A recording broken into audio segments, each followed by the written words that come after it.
YouTube, and thank you for tuning in to another Hanging with Heavy video.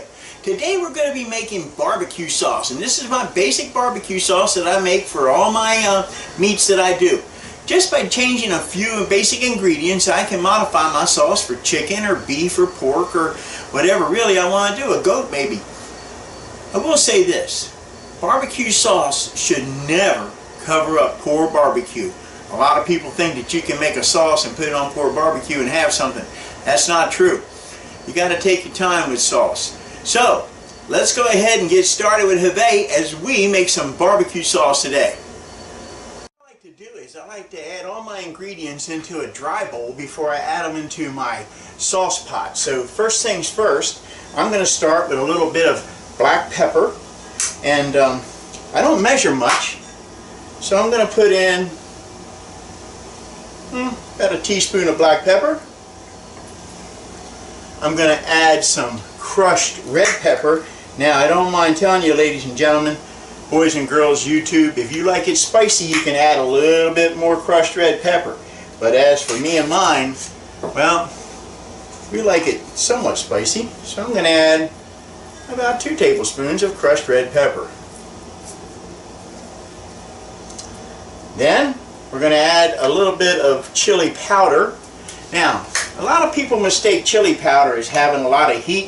It doesn't really have a lot of heat, but I'm going to add about a tablespoon.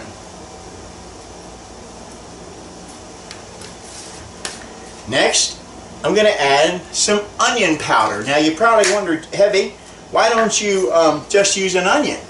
Well, the reason being is because I'm going to put this into a container and we're going to squirt it out. So I'm going to use some onion. I'm going to take about a tablespoon of onion powder. I got some garlic salt here. I'm going to take a little garlic salt. Now, once again, people are saying to me, Hervé, why aren't you using fresh garlic? Well, like I say, I got to put this through a squirt bottle. Use a tablespoon of garlic salt. Now, let's talk about the salt. I like to use kosher salt.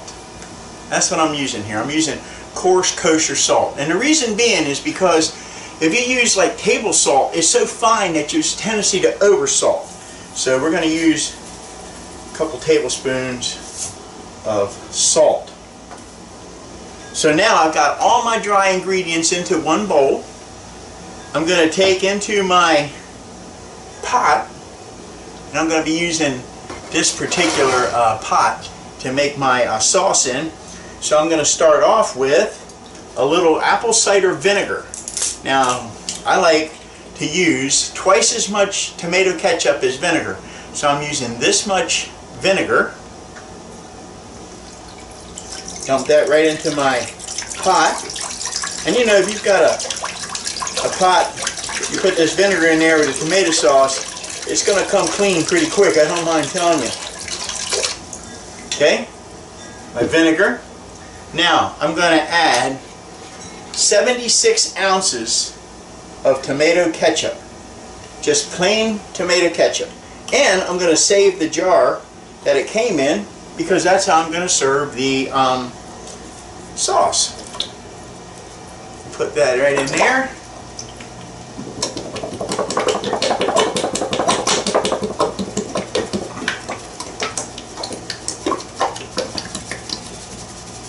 Now watch this, ladies and gentlemen. Suck up a little vinegar there, turn it over. That's right. Shake it up.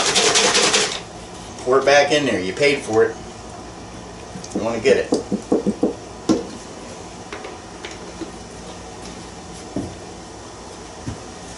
Another bottle of ketchup. Remember, I told you twice as much ketchup as vinegar.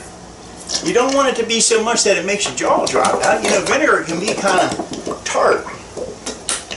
But I got a little something special I'm going to add to this. Okay, there's my second vinegar. Get that up in there, clean that up good. We want to get that nice and clean. Put that in there. I'm going to add a little cooking oil. just a little bit.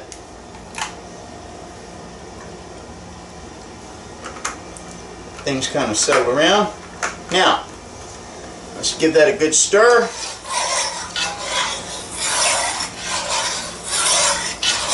Get that tomato ketchup worked in there with that vinegar. See, this is going to be a very thin sauce. It's not designed to hang all over the meat. Now, a lot of you are asking me, Hervé, where's the sugar? Well, sugar will burn, and I don't like it to burn. So what I do is, I don't add sugar until like the very last hour of barbecuing. I'll add some sugar. Now, got this made up. Alright, now that I've got all my wet ingredients put in here, and I've stirred them up sufficiently, I'm going to take and add my dry ingredients to my sauce. I'm just going to stir them in lightly. I'm not really interested in mixing them all up right now. I just kind of want to get them in there. You know, as they swell up from absorbing some juice and they release all that goodness into that sauce, it's all going to come to the front. Alright. Alright, ladies and gentlemen, and that's how I make my basic sauce for barbecue. And like I said, you can use it for any meat that you want to use it for, just by adapting a few different ingredients. Maybe you want to add a little celery seed. You might want to add a little Worcestershire sauce. And it's up to you. I like to add a little bit of sugar to this whenever I'm making a brisket. So, keep this in mind, ladies and gentlemen. Next time you get ready to do some barbecue, don't be afraid. Go in there and try, experiment a little bit. What's the worst you can do? Can't do any wrong. Hey, today's shout out. The Marine Corps Barracks, Moscow, Russia. I know you guys at the embassy there got a big job, and Gunny, I want you to know I appreciate all you're doing. Keep everybody safe there. Big Andy, you keep everybody on the lift. Until the next video, which is going to be making ribs for the barbecue pit. This is Hervé. Like, share, subscribe. Hey, share this with your friends, and also comment. I want to see some of your comments. Maybe there's something I want to do. I want to try and make it better. I want you guys to enjoy it. So like, share, and comment. And until the next video, which is going to be making ribs, I'll catch you guys outside. Bye, YouTube.